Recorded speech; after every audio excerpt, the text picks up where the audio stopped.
Hey, this is a little pencast to talk more about the use of the dot product in problems that might arise like this. I hope you can see this. It says a 100-meter dash is run on a track in the direction of the vector v equals 2I plus 6j. The wind velocity is given by the vector 5I plus j kilometers per hour. The rules say that a legal wind speed measured in the direction of the dash must not exceed 5 kilometers per hour. Will the race results be disqualified due to an illegal wind? And justify your results. Now this is actually somewhat realistic, that it is the fact in Olympics or NCAA or something like that they do measure the wind, and if the wind is at the back of a runner, that it may disqualify any world records that have been set. So let's take a look at this. You all know how I like to say that pictures are worth 10 to the pi words. So let's take a look at this situation. Now I'm just looking at a rough sketch here. In the traditional XY plane, we have a velocity, or a runner vector. He's running in the direction of 2I plus 6j. That means it has a horizontal component of 2 and a vertical component of 6, and notice I'm not trying to be really accurate. I just want a thinking picture, as I like to say. So there's vector v. The wind is 5I plus just 1j, so the wind vector is something like this. And the question that we're faced with is, how much of this wind vector here is in the same direction as this v vector here? Well, the way we find that out is using a dot product, as you're about to see. But first, before I do that, really what we're looking at is this. When we say how much of W is in the direction of V, what we mean is this. If I was to project this vector in this way down so that that was a 90-degree angle, then the piece right here is the amount of vector W that's in the direction of vector V. And we want to know, is that vector right there, does it have a magnitude of 5 kilometers per hour or greater, thus disqualifying any race results? So, what do we have here? Well, certainly from your work in class on Friday, we have two vectors and we can find the angle between them using the dot product. And if you notice my picture here, once I have the angle between them, then I got some trigonometry that I can work with, because this W vector length, magnitude, we know, the angle we know, and this other side over here is what we want to know. So I'm sure we can do some trigonometry to find out that other side. But let's start with the dot product.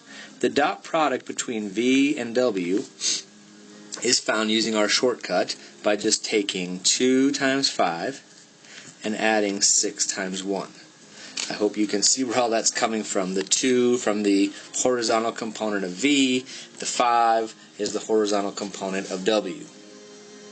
6 is the vertical component, the 1 is the vertical component. So the dot product turns out to be 10 plus 6, 16.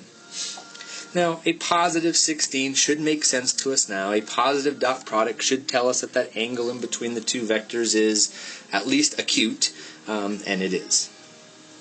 Now, once we know that the dot product is 16, we can find that angle because we also know that the dot product between two vectors is the magnitude of the one vector times the magnitude of the other vector times the cosine of that angle between them. Well, now we know the dot product is 16. Let's take a look at the magnitude of V. Now, I hope you don't mind at this stage. I'm just going to kind of go for it. Magnitude of V would be 2 squared plus 6 squared. 4 plus 36, that would be 40, square root of 40.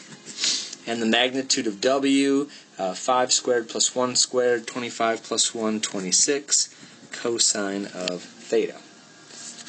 So 16 divided by the square root of 40, square root of 26, is equal to the cosine of theta. And to solve for theta, we just need an inverse cosine of. Now, Cody, if you're listening to this, notice my nice simple use of square root of 40 as opposed to 6 point blah blah blah blah blah blah blah blah blah, which would be rounded, is my point. So theta is approximately equal to, I gotta find a calculator. Hold on. Here we go. Let's check the mode, see what I am in.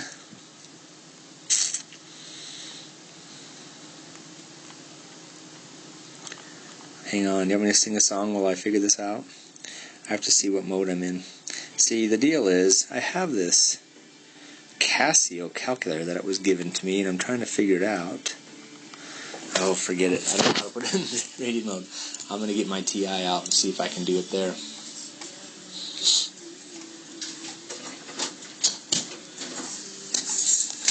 Hi, that's all right. I'm recording something. Come on in. That's all right.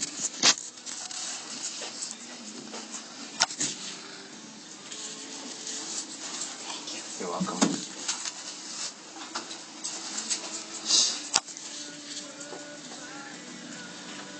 Well, by now you probably already have it.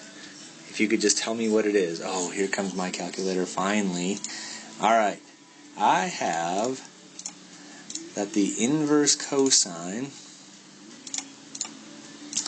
of 16 over the square root of 40 times the square root of 26